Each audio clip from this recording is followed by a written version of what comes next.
Hello. I am so sorry I'm late. I got so busy and I totally spaced it.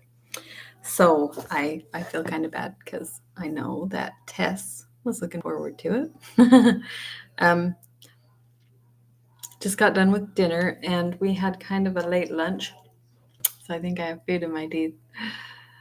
Gross.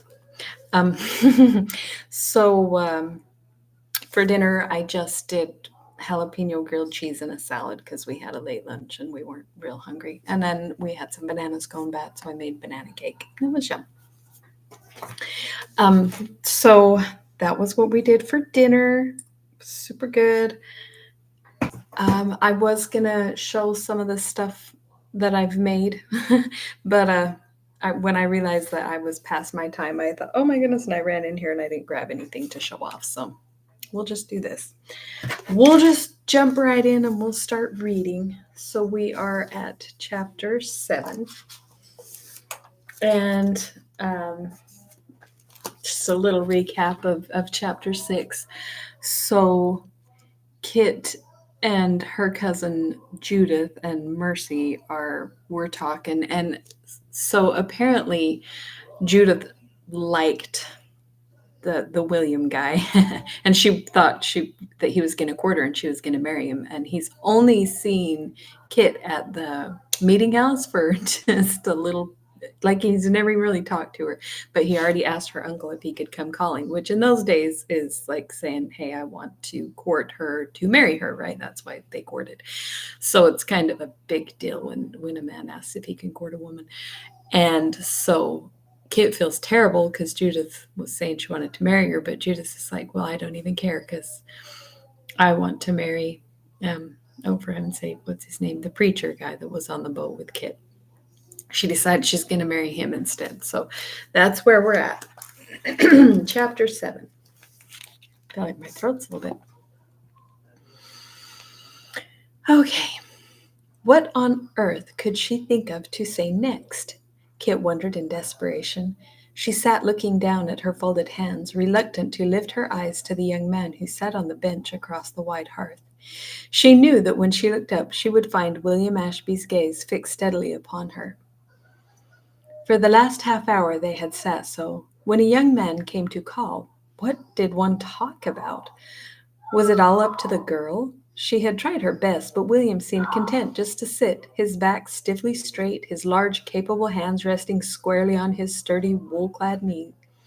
He looked impressive in his cinnamon broadcloth coat and the fine linen shirt. His glossy beaver hat and white gloves were laid carefully on a chair near the door. William seemed to feel that merely by coming he had done his share. Apparently, it was up to her to provide the conversation. That would be so awkward. Uh, yeah, that'd be dumb. Especially because it's not like they're friends and so they have anything to talk about. They've never spoken to each other. And then he's there to call on her, like with the intention of probably going to marry her. So that would be strange. That would be very awkward. Aunt Rachel had laid a special fire in the company room and set lighted candles on the table. From the kitchen across the hall, Kit could hear the voices of the family as they sat cozily about the fire that was still welcome on those cool May mornings. Tonight she longed to be with them. She would welcome even the Bible reading at this moment. She took a deep breath and tried again.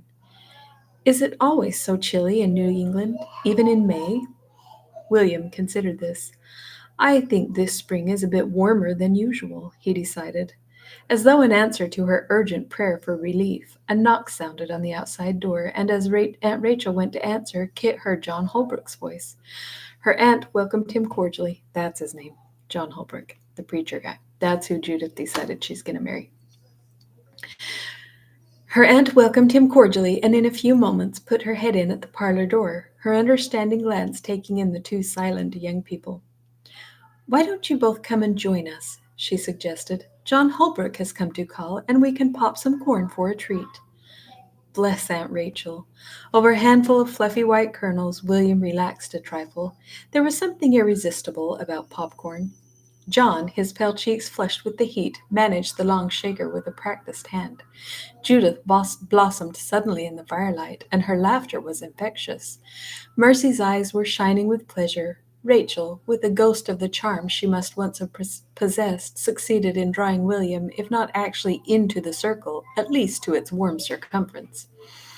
Even Matthew unbent enough to ask courteously, "Does your father have all his field sown?" "Yes, sir," replied William. "Notice he's cutting some trees up Vexation way." "Yes, I'm planning to build my house come autumn. We have marked some good white oak for the clapboards." Kit stared at him. William had not spoken so many words all the evening. Aunt Rachel encouraged him. "My husband tells me you have been appointed a viewer of fences," she smiled. "That is a fine honor for so young a man." "Thank you, ma'am." "With all the new land grants I've been hearing of, that will be an important duty," added Mercy helpfully. "Yes," agreed William. "The Assembly has voted that there should be no unclaimed land left in all Hartford County." "A wise move," put in Matthew. "Why should we leave land for the king's governor to grant to his favorites?" William turned to the older man respectfully. "Are you not afraid, sir," he asked, "that we are likely to anger the king the more by such hasty actions?" "Are you so afraid to anger the king?" scoffed Matthew. "No, sir, but we cannot hope to hold out against him. If we submit to his governor now, without a struggle, are we not more likely to retain for ourselves some rights and privileges? By provoking his anger, we may lose them all." Kit could scarcely believe her ears. William Ashby was neither speechless nor dim-witted. He even dared to stand up to her uncle. With new respect, she moved to pass him the wooden bowl of popcorn, and to it she added a smile that caused him to lapse again into scarlet-faced silence. Matthew Wood did not notice the interruption. "Surrender our charter and we lose all," he thundered. "That charter was given to Connecticut by King Charles 25 years ago. It guarantees every right and privilege we have earned, the very ground we stand on, and the laws we have made for ourselves. King James has no right to go back on his brother's pledge. What do you say, Master Holbrook, or has your teacher poisoned your mind as well?" "I believe we should keep the charter, sir." John's eyes were on the fire, and his voice sounded troubled. "But Dr. Bulkeley says that Connecticut has misinterpreted the charter. His knowledge of the law is so wide. He says that justice is not always served by our courts, and—" "Bah!" Matthew Wood pushed back his chair and rose to his feet. "Justice! What do you young men know about rights and justice? A soft life is all you have ever known. Have you felled the trees in a wilderness and built a home with your bare hands? Have you fought off the wolves and the Indians? Have you frozen and starved through a single winter? The men who made this town understood justice. They knew better than to look for it in the king's favor. The only rights worth all that toil and sacrifice are the rights of free men, free and equal under God to decide their own justice. You'll learn, mark my words. Someday you'll learn to your sorrow." He stumped off up the stairs without a good night. Oh dear, could there ever be a pleasant moment without this senseless argument? After Matthew's departure, the conversation never really righted itself. You can imagine. That'd be an uncomfortable conversation to sit there in the middle of. Hmm. Kit jumped at the square clock in the corner. Oh, Kit jumped as the square clock in the corner twanged 8 o'clock. Only 1 hour. It seemed like the longest evening she had ever lived through. William rose deliberately to his feet. "Thank you for your hospitality, Mistress Wood," he said politely. John looked up, startled that the time had passed so quickly, and followed William's example. As the door shut behind their backs, a long sigh escaped Kit. "Well, that's over with," she exclaimed. "At least we won't have to go through it again." "Not till next Saturday night, at least," laughed Mercy. Kit shook her head positively. "He'll never come again," she said. Was she altogether relieved at the thought? "Why, whatever makes you say that, child?" asked Rachel, busily raking up the fire. "Couldn't you see? He hardly spoke a word to me. And then Uncle Matthew—" "Oh, they all know about father," Judith dismissed the quarrel airily. "William said he was starting to build his house, didn't he? What more could you want him to say?" "He just happened to mention that." "William Ashby never just happened to mention anything in his life," said Judith. "He knew exactly what he was saying." "I can't see why just building a house—" Don't you know anything, Kit? Scoffed Judith. William's father gave him that land 3 years ago, on his 16th birthday, and William said that he would never start to build his house until his mind was made up. That's ridiculous, Judith. He couldn't mean anything such so soon. Could he, Mercy? I am afraid he could. Mercy smiled at her cousin's confusion. I agree that William was telling all of us, you most of all, that his mind is made up. Whether you like it or not, Kit, William is going to come courting. But I don't want him to. Kit was close to panic. I don't want him to come at all. We can't even talk to each other. Seems to me you're pretty choosy, snapped Judith. Don't you know William is able to build the finest house in Weathersfield if he wants to? Does he have to keep you amused as well? Rachel put a reassuring hand on Kit's shoulder. The girls are only teasing you, Catherine, she said gently. Then you don't think... Yes, I do think William is serious. But you don't need to be worried, dear. No one is going to hurry you, least of all William himself. He is a very fine young man. Of course you feel like strangers now, but I think you'll find sufficient to talk about before long. But would they? Kit wondered, climbing the stairs to bed. Her doubts persisted through the week. A second Saturday passed, a third, and a fourth, and William's calls fell into a pattern. I shall ask Mercy to teach me to knit, Kit decided after the second Saturday, and thereafter she armed herself with wool and needles. At least they kept her hands occupied and gave her an excuse for not meeting that implacable gaze. William seemed to find nothing lacking in those evenings. For him, it was enough simply to sit across the room and look at her. That would be so dumb. You imagine sitting there while he just sits across the room and stares at you.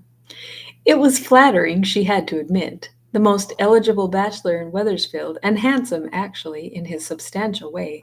Sometimes, as she sat knitting, aware that William's eyes were on her face, she felt her breath tightening in a way that was strange and not unpleasant. Then, just as suddenly, rebellion would rise in her. He was so sure. Without even asking, he was reckoning on her as deliberately as he calculated his growing pile of lumber. Perhaps she would not have thought about William so much had there been anything else to break the long monotonous stretch from Saturday to Saturday. It was incredible every day should be the same, varied only in the work that filled every hour from sunrise to dark. Surely, it seemed, there must come a moment when all the tasks would be done and some brief leisure earned. Yet always a new chore loomed ahead. A shearing had brought a veritable mountain of gray wool to be washed and bleached and dyed, enough to keep Mercy carding and spinning and weaving for the next 12 months.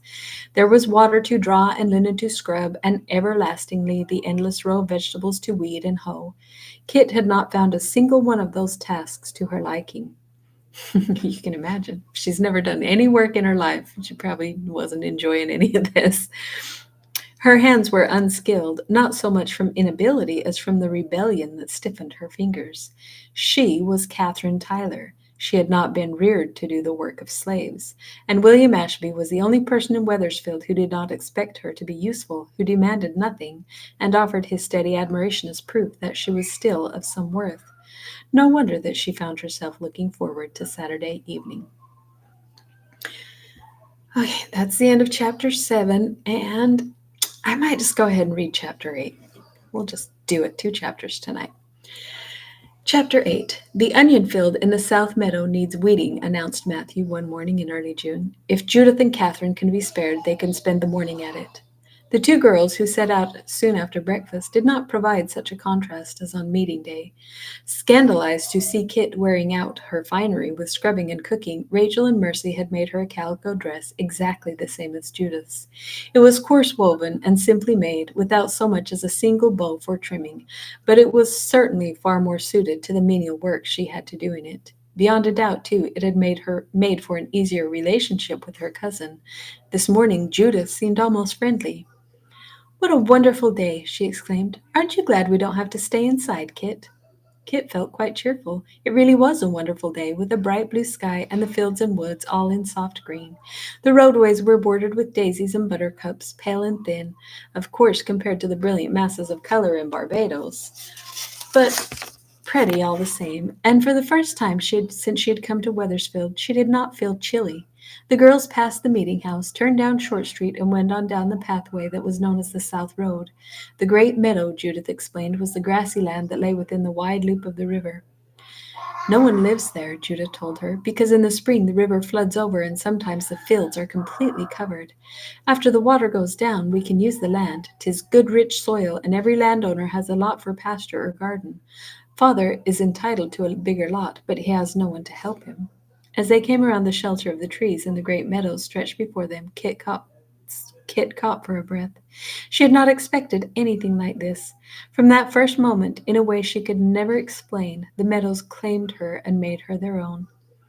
I've been that way when you come around a corner, you're doing something, and you see something that's so beautiful that you feel a connection to that place for the rest of your life, like you never forget. As far as she could see, they stretched on either side, a great level sea of green, broken here and there by a solitary, graceful elm. Was it the fields of sugar cane they brought to mind, or the endless reach of the ocean to meet the sky, or was it simply the sense of freedom and space and light that spoke to her of home? If only I could be here alone, without Judith or anyone, she thought with longing. Some day I'm going to come back to this place, when there is time just to stand still and look at it. How often she would come back she had no way of foreseeing, nor could she know that never in the months to come would the meadows break the promise they held for her at this moment, a promise of peace and quietness and of comfort for a troubled heart. "What are you looking at?" demanded Judith, turning back impatiently. "Father's field is farther on." "I was wondering about that little house," said Kit, by way of excuse. "I thought you said no one lived down here." Far over to the right, at the edge of a marshy pond, a wisp of smoke curled gently from a lopsided chimney. Beyond the little shack something moved. Was it a shadow or a slight stooped figure? "Oh, that's the Widow Tupper." Judith's voice was edged with contempt. "Nobody but Hannah Tupper would live there by Blackbird Pond, right at the edge of the swamp, but she likes it. They can't persuade her to leave." "What if the river floods?" "It did, 4 years ago, and her house was covered right over. No one knows where she hid, but when the water went down, there she was again. She cleaned out the mud and went right on as though nothing had happened. She's been there as long as I can remember." "All alone?" "With her cats. There's always a cat or so around. People say she's a witch." "Do you believe in witches, Judith?" "Maybe not," said Judith doubtfully. "All the same, it gives me a creepy feeling to look at her. She's queer, that's certain, and she never comes to meeting. I'd just rather not get any closer." Kit looked back at the gray figure bent over a kettle, stirring something with a long stick. Her spine prickled. It might be only soap, of course. She'd stirred a kettle herself just yesterday. Goodness knows her arms still ached from it. But that lonely figure in the ragged flapping shawl, it was easy enough to imagine any sort of mysterious brew in that pot. She quickened her step to catch up with Judith. The long rows of onions looked endless, their sharp green shoots already half hidden by encroaching weeds. Judith plumped matter-of-factly to her knees and began to pull vigorously. Kit could never get over her amazement at her cousin. Judith, so proud and uppity, so vain of the curls that fell just so on her shoulder, so finicky about the snowy linen collar that was the only vanity allowed her, kneeling in the dirt, doing work that a high-class slave in Barbados would rebel at. What a strange country this was.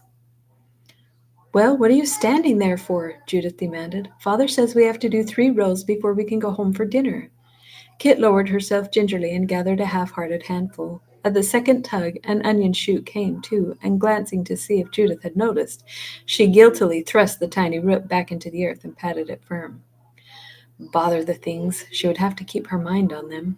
All at once, tears of self-pity brimmed her eyes. What was she doing here, anyway? Sir Francis Tyler's granddaughter, squatting in an onion patch. She jerked at the weeds. If she should marry William Ashby, would he expect her to weed his vegetables for him? Her hands stopped moving at all while she considered this. No, she was quite certain he never would. Did it seem likely that his mother, who sat so elegantly in meeting, had ever touched a chokeweed? There were no blisters under those soft gloves, Kit wagered. She knew by now that the humble folk who sat in the very back of the meeting house were servants of the fine families of Wethersfield. William would own servants himself, beyond a doubt. She wiped a grimy hand across her eyes. Perhaps she could endure this work for a time if the future offered an escape. A more immediate escape offered itself that very noontime. The two girls returned home to find Mercy brimming with excitement, her gray eyes sparkling. The most wonderful thing, Kit. Dr. Bulkley has recommended to the selectmen that you help me with the school this summer. A school? Echoed Kit. Do you teach a school, Mercy? Just the dame school for the young children. In the summer months. With you to help me, I can take more pupils. What do you teach them? Their letters, and to read and write their names. They can't go to grammar school, you know, till they can read, and many of their parents can't teach them. Where is this school? Right here in the kitchen. I don't know much about children, said Kit dubiously. You know how to read, don't you? John Holbrook told Dr. Bulkley you can read as well as he can. Kit started. Had John repeated to Dr. Bulkley their conversation on the Dolphin? Likely not, or he would never have recommended her. She had never dared to mention books in this household, where there was no book at all except the Holy Bible. Yes, of course I can read, she admitted cautiously. Well, they are going to send Mr. Eliezer Kimberly, the schoolmaster, to test you. Then the school will begin next week. Father is pleased too, Kit. We'll both be earning wages. Real wages? Every pupil pays 4 pence a week. Sometimes they pay with eggs or wool or such things instead. It will help Kit a great deal. The more she thought about it, the more pleasant the dame school sounded to Kit. Surely, if she were earning wages, they would no longer expect her to scrub floors and weed the onions. Even more, a feeling of satisfaction, even of triumph, began to grow in her mind.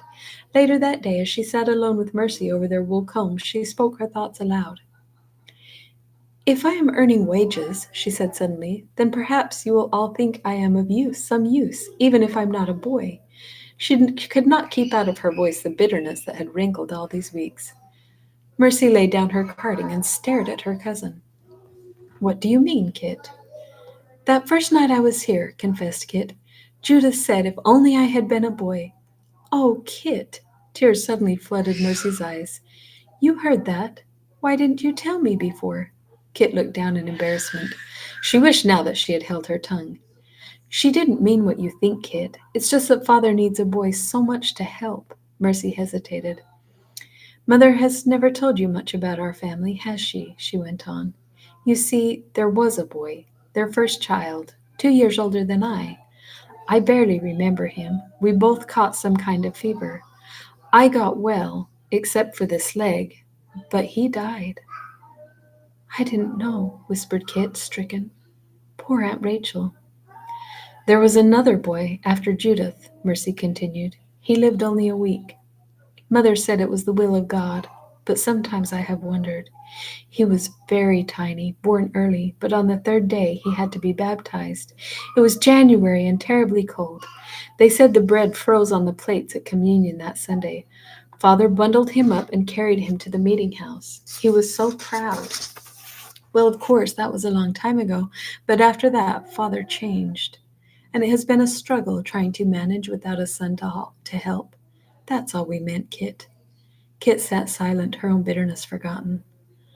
I will try harder to understand him, she vowed. But oh, poor Aunt Rachel, who had been always laughing. Wow. 2 of their children died, both boys. And in those days, especially, a son was really important because not only did they help, but they carried on the name. So this man now, his name dies with him, which is, kind of a tragedy. Okay, that's the end of that chapter. I just went on reading the next one. So we did 2 chapters today. I'm going to an event for the next couple of days, but I'm pretty sure they end at 5 or 6, and it's only an hour and a half, 2 hours away. So I'm pretty sure I'll be home in time to read. So anybody who wants to come to the lives, I think I'll be doing them Monday and Tuesday, but if not, I'll put a note or a post and we'll see. Anyway, thanks for coming, and we'll see you tomorrow, if I do it tomorrow.